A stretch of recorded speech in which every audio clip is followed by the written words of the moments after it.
জামায়াত এমপির viral video, চাকরির সুপারিশের বিনিময়ে মেয়েকে কি দিতে হয়েছে, তাসনিম জারার বিস্ফোরক মন্তব্য। আমন্ত্রণ জানাচ্ছি বি বাংলার রাতের সংবাদে। আপনাদের সাথে রয়েছি আমি মায়াবী নূপুর। শুনছিলেন সংবাদ শিরোনাম, এবারে বিস্তারিত। সাতক্ষীরা ৪ আসনের জামায়াতে ইসলামীর সংসদ সদস্য গাজী নজরুল ইসলামের নারী ঘটিত ভাইরাল ভিডিও নিয়ে এবার মুখ খুলেছেন জাতীয় নাগরিক পার্টির সাবেক সিনিয়র যুগ্ম সদস্য সচিব ও সহায় হেলথের প্রতিষ্ঠাতা ডাক্তার তাসনিম জারা।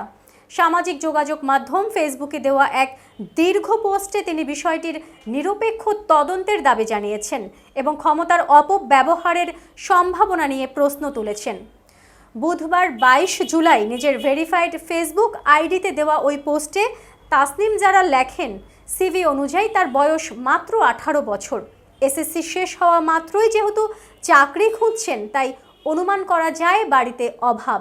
এরকম সংসারে একটা চাকরি মানে শুধু চাকরি নয়, মানে মায়ের ওষুধ, ছোট ভাইয়ের ফিজিক্স টিচারের বেতন, বৃষ্টি এলে টিনের চালা দিয়ে পানি পড়ে তা সারানো।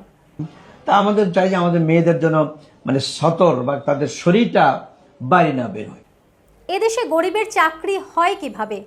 পরীক্ষা দিয়ে, লাইনে দাঁড়িয়ে, আর সব শেষে কোনো ক্ষমতাবান মানুষের দরজায় গিয়ে সুপারিশ নিয়ে। তো একদিন সিভিটা এমপি সাহেবের কাছে পৌঁছালো। হয়তো মেয়েটি নিজে নিয়ে গিয়েছিল, হয়তো পরিবারের কেউ ভরসা নিয়ে গিয়েছিল।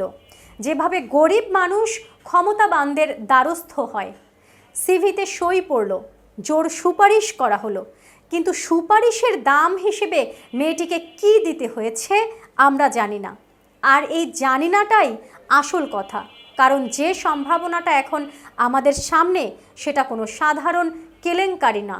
সম্ভাবনা হলো জামায়াতে ইসলামীর একজন সংসদ সদস্য তার পদের জোর খাটিয়ে একটা অসহায় মেয়েকে একা রুমে নিয়ে গেছেন চাকরির প্রতিশ্রুতির বিনিময়ে। কিন্তু এই প্রশ্নটা সংসদের এড়িয়ে যাওয়ার সুযোগ নেই। যথেষ্ট প্রাথমিক প্রমাণ আমাদের সামনে এসেছে। তদন্ত কমিটি হোক, খতিয়ে দেখা হোক। অভিযোগ মিথ্যা হলে মানুষটা কলঙ্কমুক্ত হবেন, আর সত্য হলে মহান সংসদ নামের মর্যাদাটুকু বাঁচাতে যথাযথ ব্যবস্থা নিতে হবে। আর সংসদ সদস্য যদি চুপ করে থাকে, তাহলে সেই নীরবতার মানে একটাই, এই সংসদ হয়েছে গরিবকে শোষণ করার জন্য, অথবা গরিবের মেয়ে এমপির দরজায় গেলে যা ইচ্ছা তাই করার জন্য। এর আগে সোমবার ২০ জুলাই গাজী নজরুল ইসলামের ব্যক্তিগত মুহূর্তের একটি ভিডিও সামাজিক যোগাযোগ মাধ্যমে ভাইরাল হলে তা নিয়ে ব্যাপক আলোচনা সমালোচনার সৃষ্টি হয়। এ ঘটনায় বাংলাদেশ জামায়াতে ইসলামীর সহকারী সেক্রেটারি জেনারেল ও কেন্দ্রীয় প্রচার ও মিডিয়া বিভাগের সেক্রেটারি অ্যাডভোকেট এহসানুল মাহবুব স্বাক্ষরিত এক বিবৃতিতে জানানো হয়, বিষয়টি নিয়ে দলটি নিবিড়ভাবে পর্যবেক্ষণ করে প্রকৃত ঘটনার তথ্য উপাত্ত সংগ্রহ ও যাচাই বাছাই শেষে বাংলাদেশ জামায়াতে ইসলামী সাংগঠনিক নিয়ম অনুযায়ী দল থেকে গাজী নজরুল ইসলামকে বহিষ্কার আদেশ দেওয়া হয়েছে এবং বলা হয়েছে যে সংসদকে অবহিত করা হবে সাংবিধানিকভাবে গাজী নজরুল ইসলামের সংসদ সদস্য পদ থাকবে কিনা তা সংসদ বিবেচনা করবে। এই ছিল আজকের সংবাদ। পরবর্তী সংবাদ পেতে চোখ রাখুন বি বাংলা ফেসবুক পেজ ও বি বাংলা ইউটিউব চ্যানেলে।